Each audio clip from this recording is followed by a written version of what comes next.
আমরা জানি বাংলাদেশের ইতিহাসে সংগ্রাম এবং প্রতিরোধের সবসময় সাক্ষ্য দিয়েছে সেই জায়গায় বলেছে ভাসানী শুধু বাংলাদেশ নয়, পুরো উপমহাদেশের একজন অনন্য রাজনৈতিক পুরুষ ছিলেন। ভাসানীর রাজনীতি শুরু হয়েছিল সেই আসামে। সেই বাঙালি মুসলমান কৃষকদের ভূমির অধিকারের জন্য, জমির অধিকারের জন্য, কৃষকদের জন্য তিনি লড়াই করেছিলেন। আমরা পিণ্ডির জিঞ্জির ভেঙেছি দিল্লির দাসত্ব করার জন্য নয়, দিল্লির গোলামি করার জন্য নয়। তিনি একাধারে ব্রিটিশ উপনিবেশের বিরুদ্ধে লড়াই করেছিলেন, পিণ্ডির আধিপত্যবাদের বিরুদ্ধে ইতিহাসে স্মরণ করা হয় না।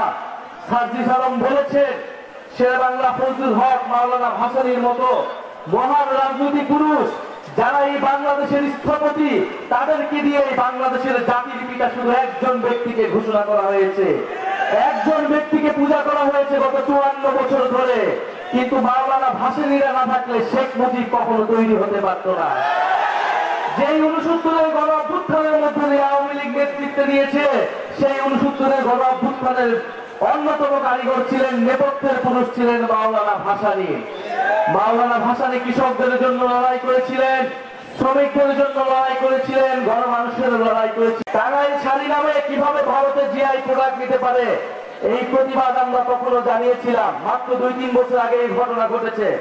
কেন ঘটেছে? কারণ আমাদের দেশের সরকার, আমাদের দেশের মানুষ টাঙ্গাইল শাড়িকে, তাঁত শিল্পকে পৃষ্ঠপোষকতা করতে পারে নাই, পুরা বিশ্বের বুকে তুলে ধরতে পারে নাই। আমাদের যে জাতীয় সম্পদ, তার মর্যাদা আমরা দিতে পারি নাই। টাঙ্গাইল শাড়ির জিআই প্রোডাক্টের সত্য কখনোই ভারত নিতে পারে না।